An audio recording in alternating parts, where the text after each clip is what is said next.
500 বছর আগে বিভিন্ন কারুকার্য ঘোষিত এই বৌদ্ধ বিহারগুলি, এই বৌদ্ধ বিহারগুলি ছিল বাংলাদেশের গৌরব, বাংলাদেশের ঐতিহ্য, বাংলাদেশের কৃষ্টি, বাংলাদেশের কালচার। বহু পর্যটক বিদেশ থেকে এই বৌদ্ধ বিহারগুলি দেখতে যেত। আপনারা জানেন এই বৌদ্ধ বিহারগুলিতে সম্রাট অশোক আমলের বহু মূর্তি ওই বৌদ্ধ বিহারগুলিতে ছিল, কিন্তু জানি না কি কারণে এই বৌদ্ধ বিহারগুলি সম্পূর্ণ ভস্মীভূত করা হয়েছে আগুন দিয়ে, এবং এই 400 বৌদ্ধ মূর্তি ধ্বংস করা হয়েছে। আমি এই ব্যাপারে প্রবাসী বৌদ্ধদের পক্ষ থেকে তীব্র নিন্দা জানাতেছি। বন্ধুরা আমার, আপনারা জানেন আমরা বৌদ্ধ অত্যন্ত নিরীহ, আমরা যুদ্ধ পছন্দ করি না। 72 সালের সংবিধানে বাংলাদেশে হিন্দু, বৌদ্ধ, খ্রিস্টান, মুসলমান সবাই বাংলাদেশী, কিন্তু বাঙালি।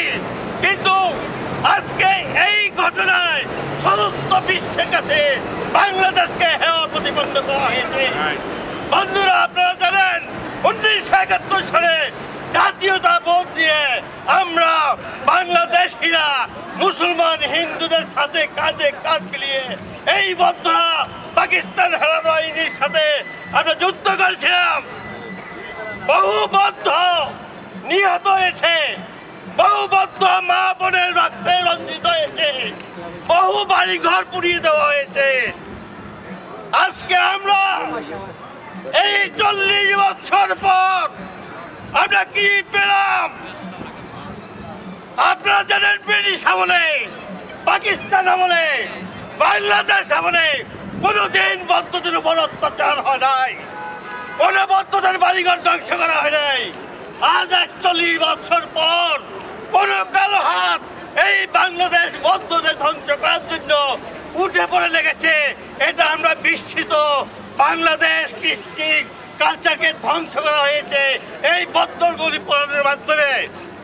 আজকে আমি একটি কথা বলতে চাই যে আজকে এই ঘটনা নিয়ে যে রাজনৈতিক ভাবে ব্যবহার করা হচ্ছে, আমি হাত জোড় করে বাংলাদেশ সরকারকে বলবো এই ঘটনা কোন রাজনৈতিক কর্মকাণ্ডে নেবেন না, কোন রাজনৈতিক প্রবাহে নেবেন না।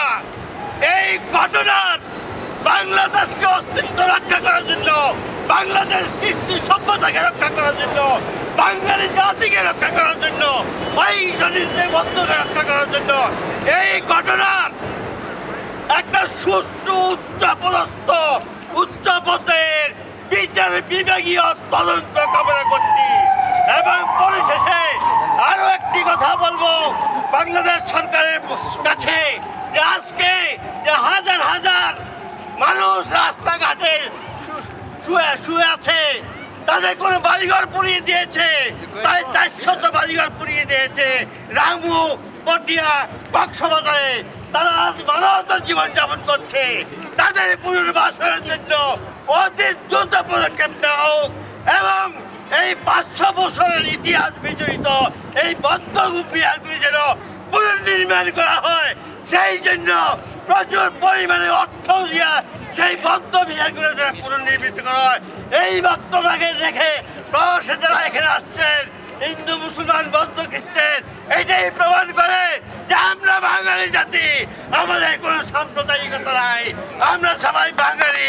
আজকে আপনাদের সবাইকে ধন্যবাদ জানিয়ে আমার বক্তব্য শেষ করছি।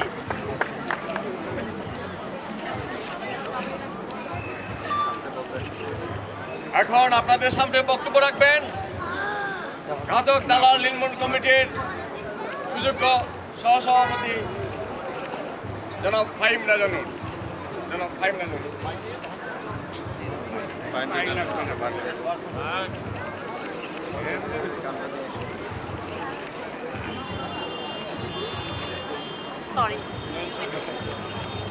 আজকে যারা এখানে সমবেত হয়েছেন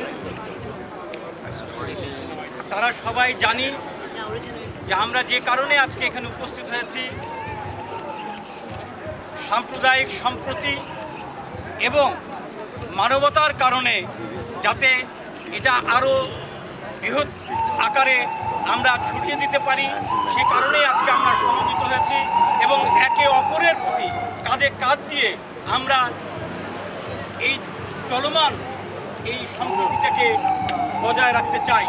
আর সে কারণেই আপনারা সম্প্রতি যে ঘটনাকে কেন্দ্র করে আজকে এখানে সমবেত হয়েছেন, সেটা অত্যন্ত নির্মম এবং দুঃখজনক।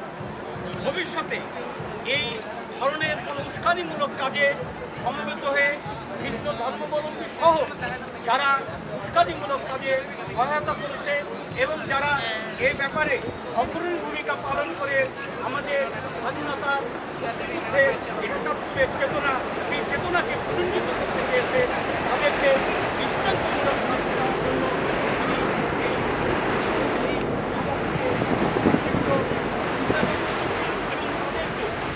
যথাযথ চিহ্নিত করে এবং ভবিষ্যতে যাতে আর এরকম কোনো কিছু করতে না পারে এবং সব ধর্মের সম্প্রীতি বজায় রেখে এবং স্বাধীনতার